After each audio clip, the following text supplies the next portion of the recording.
Hello and Assalamu alaikum. I'm Marwa Mohkum Sheikh. Welcome to Naramis. Why do wars end?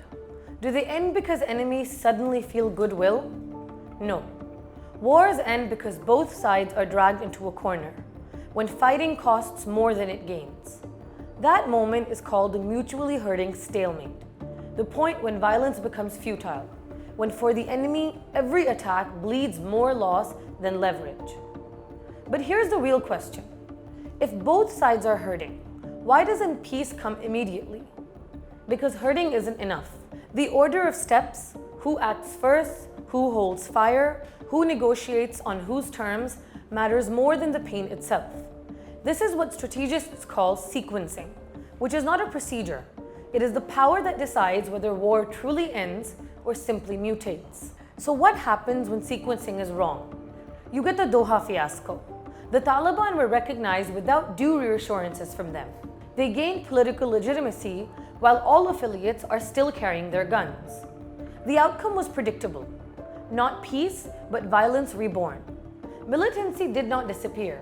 It crossed into Pakistan stronger and more confident than ever. And what happens when sequencing is right? Look at Camp David. Egypt and Israel fought until both were bled into exhaustion. By then, talks weren't a favor. They were survival. That sequencing made peace possible. Or recall the Soviet withdrawal from Afghanistan. It wasn't driven by charity, but by the recognition of futility. Sequencing made the difference between exit with terms and exit in chaos. So what does this mean for Pakistan? Can we talk to the TTP or BLA today? Not yet.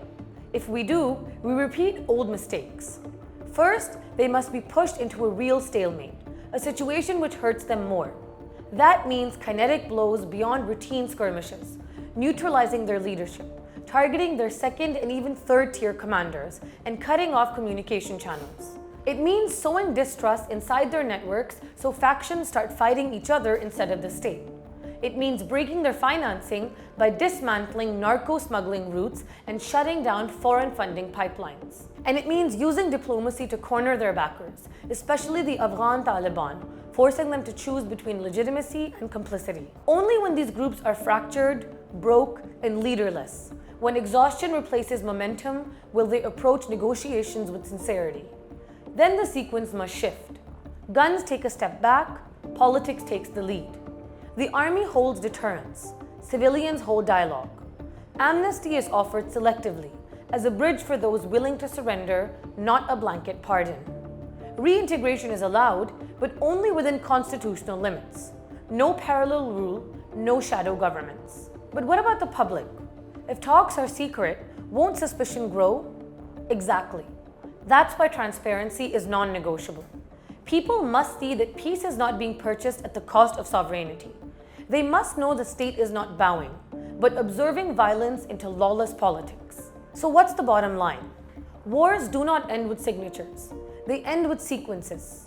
First you hurt, then you isolate and exhaust, then you talk. Get the sequence wrong, and you build illusions that collapse. Get it right, and you turn necessity into settlement. Peace is not a gift. It is engineered through pressure, isolation, fracture, exhaustion, and then dialogue. Pakistan's choice is simple. Either master the sequence or risk reliving the cycle of mistaking pauses for peace. What are your views? Drop them in the comments below and be sure to like, share, and subscribe to the channel. Until next time, Allah Hafiz.